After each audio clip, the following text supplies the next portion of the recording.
You're very welcome to Faith Matters, Conversion Stories of Hope.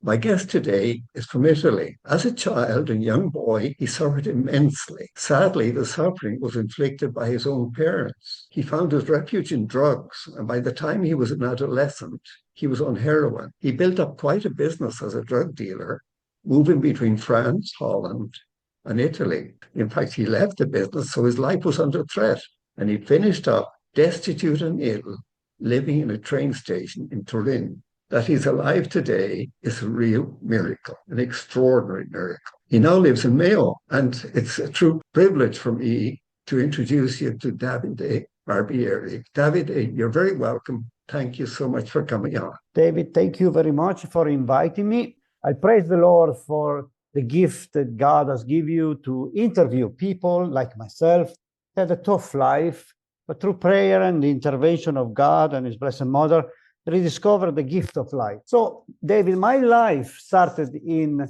small village, South Italy, south of Turin, 25 miles south of Turin. Turin is the city of Juventus, the football team, of Fiat, the manufactured car. Small farming village, 10,000 souls, very parish, like similar to an Irish village. I was the firstborn from my mom and dad.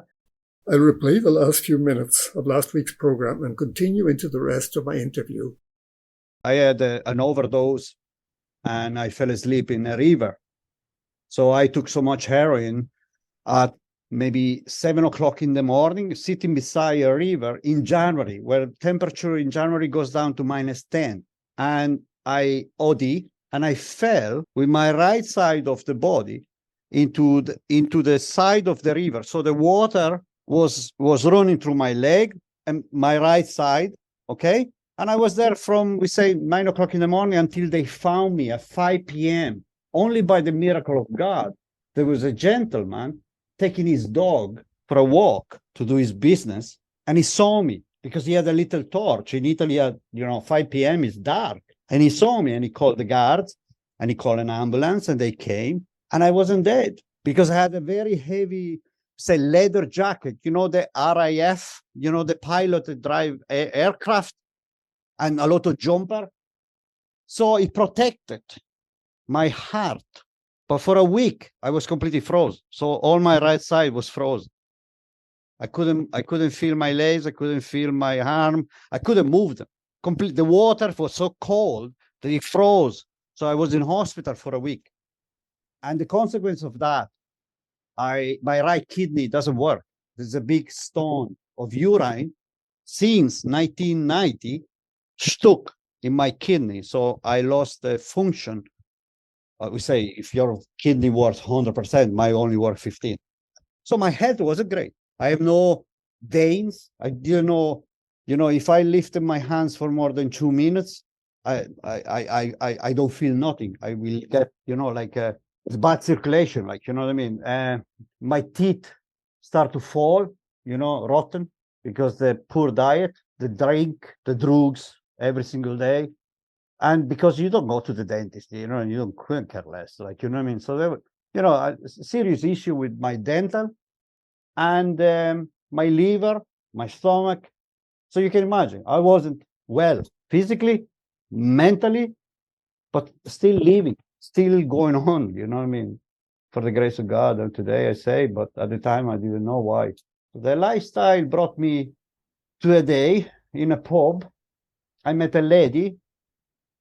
She was probably 3 or 4 years older than me. I was probably 21 or 22, 21, 22. And she sat beside me at the pub, and I was having a drink, and I was completely off my head in heroin, nearly falling asleep on the bar. And I think she had some experience of counseling for addiction and stuff like that. So she saw me and she thought it was great to come and talk to me. So she sat beside me and she started talking to me. And she says to me that she could help me if I wanted.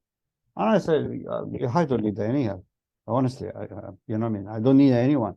But she said, I really would like to meet you again. So we met maybe a couple of days after.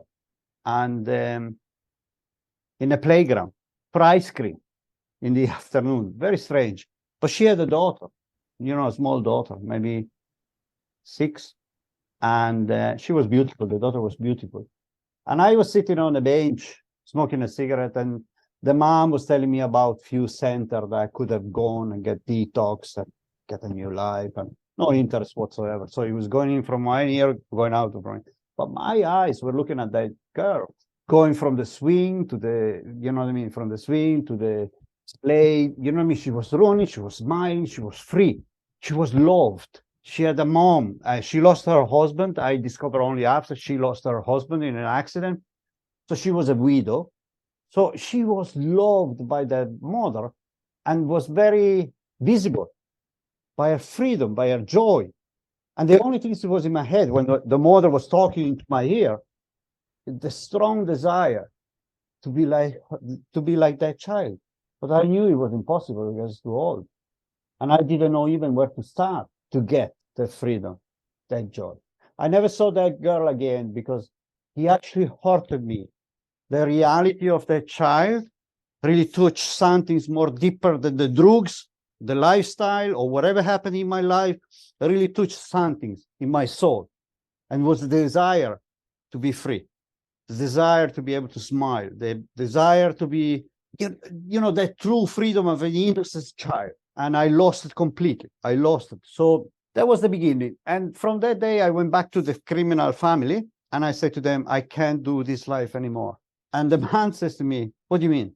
I say, I can go to Holland. I want to give up. I want to leave. I don't want to work for you anymore. I don't want to be part of this criminal environment. I just want to stop. She said, but you can't. I said, look, I have a lot of money stored in a few banks. I have money stashed underground. I said, I'll give it to all. Give it to all. Give you everything I have.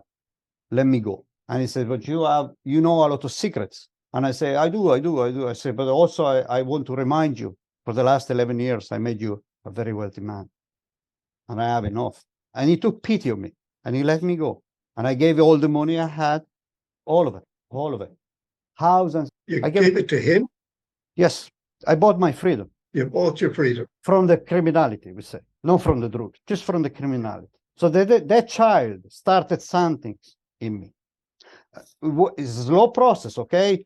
So, like I say, I have enough. He let me go for 12 months. Every day I used to walk out of the apartment or stuff like that.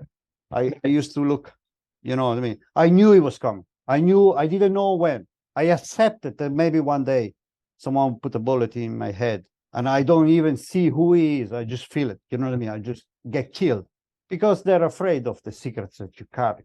And you can incriminate them and yourself. You know what I mean? So, but it never happened. It never happened. He let me go. And unfortunately, when I left criminality, the income was gone. So I became homeless with a heavy addiction. So at the time I used to use, we say maybe 7 or 8 grams of heroin a day, and that will cost around 500 euro of this money, and probably maybe 10, 15 grams of cocaine every single day. And I had an addiction of 1,500 euro a day. Okay, so no income. How do you maintain the physical, the emotional, what you were used to? And I became homeless. So I was living on a daily basis, robbing, attempting, to do a lot of things, bank robbery, post office, cars, you name it, I did it. And I was living for 3.5 years in the train station in Turin with my sleeping bag and with probably, we say, hundreds of men and women like myself being caught up by addiction, living on the side of the society and just living on a daily basis and trying to get that little bit of powder that will give you the strength to carry on until tomorrow. So for 3.5 years, I lived that life. I've been in prison. I've been arrested so many times, sometimes because I did something bad, sometimes because it was so cold that you will do something stupid just to spend a few hours in the police station and having a warm cup of tea and a chat. It was very hard to explain what kind of a life it was. It was meant, nearly a psychiatric hospital. Like, people, if I say these things today, only by the grace of God, I will not be, closed into a psychiatric hospital. But for 3.5 years, That was the life. And I lost my best friends. So another young man, we became close, like, because when you live in the streets, it's very dangerous. It's no something, when you have no roof over your head, no food, no a safe place. A lot of the elderly winos in the train station and men, they became homeless by choice, not because addiction. They just love the style of life, to be honest. They used to say, you're so young, you need to pair up. You know what I mean? Do not sleep on your own on the side of the road. Always be in two. You need someone to help you in case something's happened to you. Because Turin as well is a very satanic town, okay? So I remember many times people will just disappear from one day and nobody knew where they're going. But the elderly guys, the guys that were there for like 10, 15 years, they knew where they were going. So there were satanic mass. They used to, invite you with drugs and they might kill you. You know what I mean? So that was the environment. That's the reality. But I remember this situation with my best friends. We robbed a factory and we had a lot of money. The safe was full of money. We had a lot of money. And we went back to a dealer that I knew in my area. And we bought a lot of heroin. And then because we have no home, we went to a little cottage, an abandoned cottage, and we started using. And that was in the middle of the afternoon. And by nighttime, both of us passed out. So we fell asleep in that cottage. I woke up, he died, my best friend. And you know what? This is the reality, how detached from the world I was. That was my best buddy. That we share everything from a piece of bread to the drugs, to, you know what I mean, to life, to the sleeping bag, to the cardboard box. And I searched his pocket to see if he stole drugs from me when I was asleep. I took whatever he had and I left. I went to, those phone box, and you can dial 999 for free. And I just said, there's a young man dead in a cottage. I gave never name and stuff like that. And he didn't make it. He didn't make it. So from that day, my life started to take, I would say it was like, 23. I had enough. I remember one day, David, I was sitting on the bench at the train station. It was a lovely sunny day. So I was like Jesus. My hair were long, a long beard. You can imagine, skin and bone. My legs were the same size of my wrist, skin and bones, like Jesus on the cross. You can imagine what kind of the drugs does to you. Filthy, dirty clothes that you maybe are wearing for the last 3 months. You know what I mean? Same underpants, same stuff, like, you know what I mean? And I remember sitting in the bench, just enjoying a bit of sunshine and looking the world go by. And my mom and dad walked by me. They didn't recognize me, and I didn't call them. My mom and dad, since I left when I was 16, they never searched for me. They never looked for me. They never cared where I was, what I was doing. So it was shocking, the reality. So David, having a needle stuck on your arms, we say 12 hours a day, and living by that only, nothing else care. You don't eat sometimes for weeks. Just the drugs is the more important thing. I decided that, the best choice was to check out, to end it up. I couldn't see a future. I couldn't see what I see today. I was so tired and I was so young. Like I was only not even 24 at the time.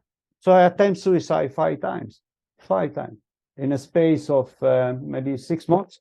And thank God, I can say today, I'm successful. I wasn't good at that. I was good at a lot of things, bad things, but I wasn't good to terminate my life. And because the train station in Turin, there is a big hospital, I was always hospital, the hospital. When you do an overdose or you kill, attempt suicide, they bring you to the hospital. And for 5 times when I attempt suicide, I was brought in the same ICU by the same consultant guy that he saw me in the last 5 months coming in and out of the hospital. And the 5th time I had so much drugs that the elephant will have died. So I was in a coma. I was dead for a week. The nurses, I was up And I woke up. After a week, I woke up. No seeing the tunnel or the white light or anything like that in the ICU. And I start to pull everything from my body. You know, the catheter, I actually hurted myself. And the nurse came in and it says, "You mad? Or what you doing?" Like, you know what I mean? I said, "I want to go away. I want to get out. I want to get out of here." And said, "Well, you can't. You are dead for a week." Like, you know what I mean? They said, "The only way, you have to speak to the consultant." So I went to inside the consultant, and the consultant called me by my first name. And you know what, David? It was a long time that I didn't hear someone call me by my first name. As a loving, you know, to use the name, "Hello, David. How are you?" And the consultant says to me, "Oh, you're alive." And I said, "Yeah, I want to go." He said, "We can't go." You know what I mean? Like, we need to check you out. "No, I'm fine." I say, "I'm fine. I'm awake. I want to go." And the consultant said, "Please do sit down, David. I want to say something to you." And I say, "Okay." So I sat down and he said, "Then we do the paperwork and you can discharge yourself. You can go." But he said to me, "Davide, it is the 5th time you're under my care. And the amount of drugs on the 5th time you tried to commit suicide, you were very unsuccessful." So he said, "You know what? I don't think God wants you yet. I don't think the devil wants you yet. So it means that you are here in this world for something more important." That was his word. Then he gave me the paper, I signed it off, and I left the hospital. When I left the hospital, those words are still there with me today in my prayer.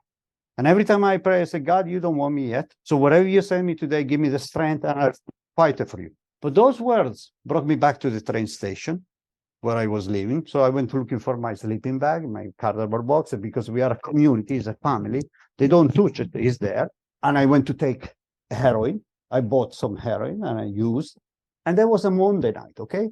So for the last 3.5 years, there was a man called Peter, probably in his late 60s. Peter lost his wife when his third boy was only, we say, maybe 2.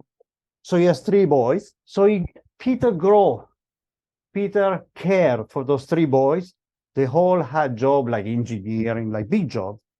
And when they moved out from the house, Peter, every Monday night, will go around, every Monday afternoon, he will go around the little shops around this area in Turin and buy cheese, ham, salami, you know, whatever he can put his hands on. He will say it's for the homeless. And so they give him for free sometimes, you know, buy bread. And every Monday night, he used to come to the corner, same corner of the train station and feed the homeless completely for free.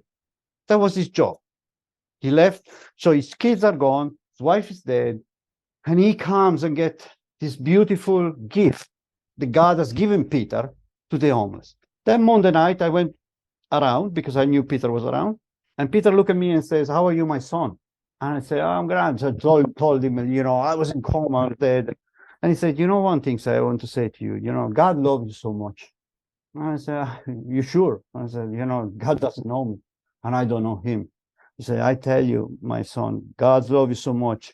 And there is a place that if you wish to change your life, they will help you for free. You don't need to pay any money. Just go join this community." And was the community cenacolo, okay? So he gave me a business card of this community cenacolo, and I put it in my jacket, and I took the sandwich, and I drank the tea, and then Peter excused himself because he was sharing his gift with everyone. So he wouldn't just engage with one person. He will just say hello to everyone, and everyone knew Peter. So for 3.5 years, Peter brought sandwiches and tea. And for 3.5 years, many nights, I had sandwich and tea. Never saw Peter. That night, I saw Peter. So that night, I went back. After the sandwich, I went back to my sleeping bag. I fell asleep. But at 4 a.m., I woke up. And this strong desire to go home was in my heart. So it was a long time I wasn't home in my village to my parents. So I jumped on a train. 6 o'clock in the morning was the first train down to my village, and I went home. I arrived home, rang the bell. Nobody answered. We have, like, you know, speaker. Who is it? So the door opened, and I walked upstairs, and I arrived to the threshold of my house. My mother opened the front door, And she said, the first word she said, "What do you want?" "What do you want?" she said. And I actually look at her, and I can imagine what she saw, the long beard, the long hair, the dirt, the skin and bones. I said, Mom, I just said, "I don't want to die in a train station. I thought I come home to die in my bed." And she said, you will not walk this threshold to come and die in my house. If you want to walk this threshold and come into the house, you have to promise me one thing. And I said, "What?" He said, "That you go to Community Cenacolo." Community Cenacolo again. And I had the business card from Peter from the night before. My mother doesn't know Peter. Peter doesn't know my mother. And you know what? I was so tired, so destroyed, so in bits, so hungry, so desperate, so lonely that I said to my mother, "I will." My mother welcomed me into the house, said, "Go and have a shower, clean yourself. You find bad stuff there, have a shave, clean yourself."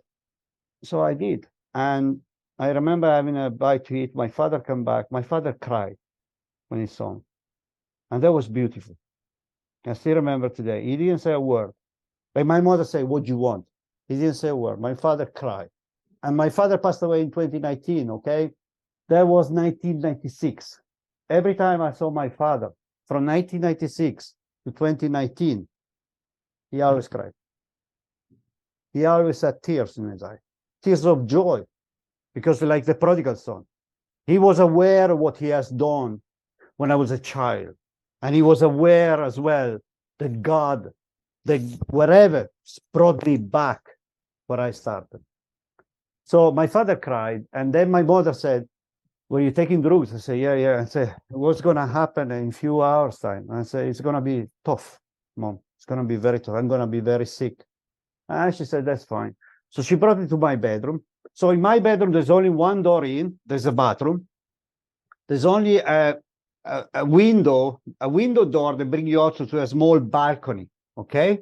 So when I went in, I went to bed. My father took a drill and drilled the wall, make a hole in the wall and a hole in the door, so the door of my bedroom, and he put across a chain, a big chain, with a padlock, but from the outside. And then he went to the balcony and he did the same. So they had me, and they knew that when I gonna start to go cold turkey, get very sick, I might bolt the door. I'll run away. So they actually imprisoned me in the house. And I remember just, start to having diarrhea, vomiting, and the bones, like, what I mean? You can see the demons. People don't believe in demons. I say, go on cold turkey from heroin, what's the reality of the world. And I could just hear the door, someone knocking at the door of the bedroom, and a little piece of paper came under the door, and there was two massive big tablets on the and the other side of the door there was the night doctor. Like we here in the west of Ireland, we have West Doc.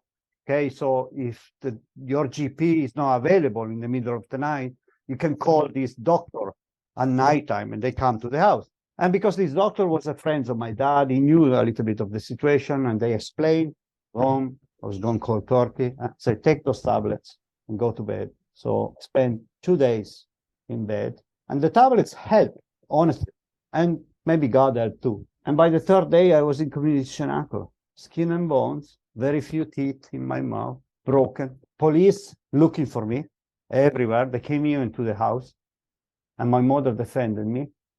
But I was in Community Cenacolo. So that's where I talked actually with Druze. Well, that's all we have time for today. I look forward to having you back with me at the same time next week, when I'll continue my conversation with Davide. Don't forget, you can listen back to this program and all our previous broadcasts on Finding Happiness on Spotify, YouTube, and drbhennessy.com. For now, until next week, good night and God bless.